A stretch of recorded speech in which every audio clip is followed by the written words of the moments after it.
और इसी बीच एक बड़ी खबर आपको बता दें, लालकृष्ण आडवाणी की तबीयत बिगड़ गई है। अपोलो अस्पताल में एडमिट हुए हैं आडवाणी, न्यूरोलॉजी वार्ड में हुए हैं भर्ती। तो बड़ी और अहम खबर इस वक्त आपको बता रहे हैं, लालकृष्ण आडवाणी की तबीयत अचानक बिगड़ गई है और उन्हें अपोलो हॉस्पिटल में भर्ती करवाया गया है।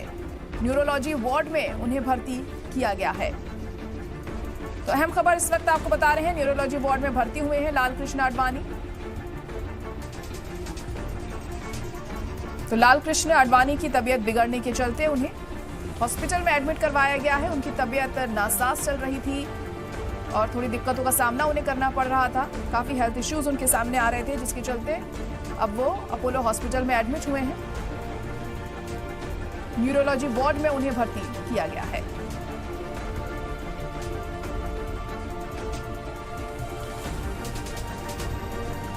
तो दिल्ली से इस वक्त की अहम खबर आपको बता रहे हैं, लालकृष्ण आडवाणी की तबीयत अचानक बिगड़ गई, जिसके बाद उन्हें हॉस्पिटल में एडमिट किया गया। अपोलो हॉस्पिटल में उन्हें भर्ती किया गया है। न्यूरोलॉजी वार्ड में उन्हें एडमिट किया गया।